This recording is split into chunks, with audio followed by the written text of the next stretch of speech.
What is going on, y'all? Robert Sykes, KetoSavage.com. I'm coming back at you with another A.M.A. video. This one's all about mindset, lifestyle factors. I love these types of questions, but before we dive into that, let's roll the intro.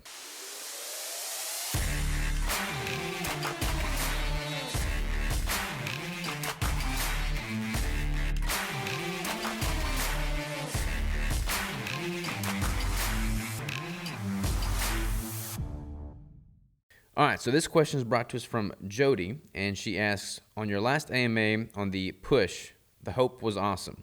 You have an amazing ability to communicate and motivate. Your answer leaves me asking the following. How do you keep all the balls in the air? You appear to be laser focused on fitness, nutrition, business, home, and family.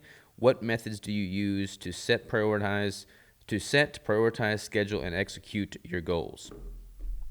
So we all have goals in life. We all have these things that we want, these things that we need. We all have this spectrum of, our desires in life. Some make a lot of sense. Some are kind of selfish, but we all have these things that we want. That's not a bad thing. I feel like a lot of people try and chase this bliss, this euphoric sensation of what they think life should look like. And oftentimes that revolves around this concept or this mentality of work-life balance. Like we all have to work to pay the bills, to put food on the table, to support our family. And we all have things that we like to do, like go fishing on the weekends. And oftentimes how we make money and what we like to do aren't on the same page. And for that reason, there's this work-life balance that people suggest that we have to have. I think work-life balance is bullshit. I've always said balance is bullshit, and that may seem very harsh, but here's what I mean by that. Whenever you're balancing anything, by definition, that means that something else is improving and something else is not. Like something has to suffer or sacrifice in order for something else to improve. I don't like thinking of my life and the things that I spend my time on in that realm, because time is so finite. Time is a precious resource. Anything that I spend my time on, I want it to be improving the overall whole. So as such, before I ever even built the business, before I got involved in a relationship with Crystal, before I built the business, before I started even bodybuilding, I tried to reverse engineer my life and figure out what I wanted a perfect day to look like. What do I want my life to look like? How do I want to spend my time? What's going to make me happy and bring me what's going to bring me fulfillment? Tongue twister. And from that, I'm like, okay, I love fitness. I love nutrition. If there's a way I can make money with that so that what I love doing doesn't really distract from my means of making money, but rather improves upon it, that would be great, because then I'm doing what I love, I'm making money with it to support my lifestyle, and I'm never having to forego the things that I love, the things I'm passionate about.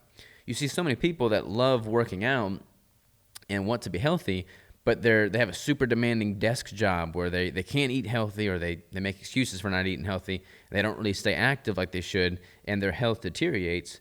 And then, 20 years, 30 years flashes by, and they're a fraction of what they could have been from a health standpoint, because they've just sacrificed that part of their life. I never want to have that issue. I never want to be faced with that situation.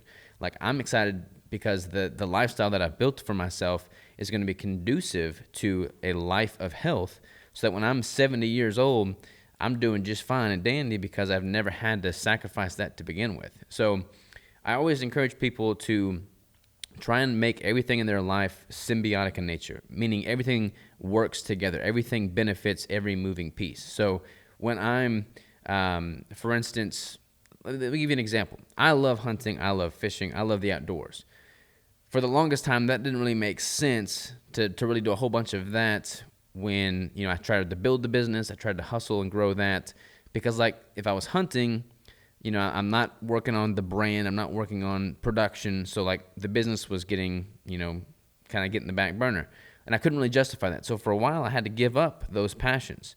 That's not really a balance. That's just me sacrificing that because it didn't make sense for what the big picture was. However, I'm now starting to incorporate, or I will be starting to incorporate, a lot more of those outdoor activities into the business, into the brand. There's going to be a whole lifestyle factor of the Live Savage brand that encompasses hunting and fishing in the outdoors and providing for your family and putting food on the table.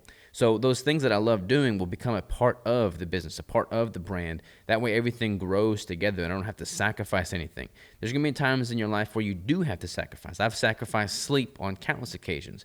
Like, that's not a really balanced life by most people's definition. But you do what you have to do to get the momentum you need to start living life on your own terms. And once you do that, ideally you've structured it in such a way that everything that you do to build the whole and raise the ship complements everything that you enjoy doing and that you're passionate about. So kind of a long-winded answer to your question there, but hopefully that sheds some light on it. Basically, choose a life and build a life that is conducive to the things that you enjoy doing in the first place, and then make sure that the things that you do enjoy doing complement the overall goal of providing a lifestyle that supports your endeavors. So yeah, that's pretty much what I would say to that. So thank you so very much for the question, Jody. Keep them coming. You requested some cookies and cream crunch keto bricks, so I've got those headed your way. For anybody that does not know how these A.M.A. videos work, if you submit a question, I use your question. The link to submit a question is in the description below. If I use your question on these videos, then I will send you some bricks of your flavor choosing as a token of my appreciation. So thank you all again for the questions. Keep them coming, and I'll talk to you next time.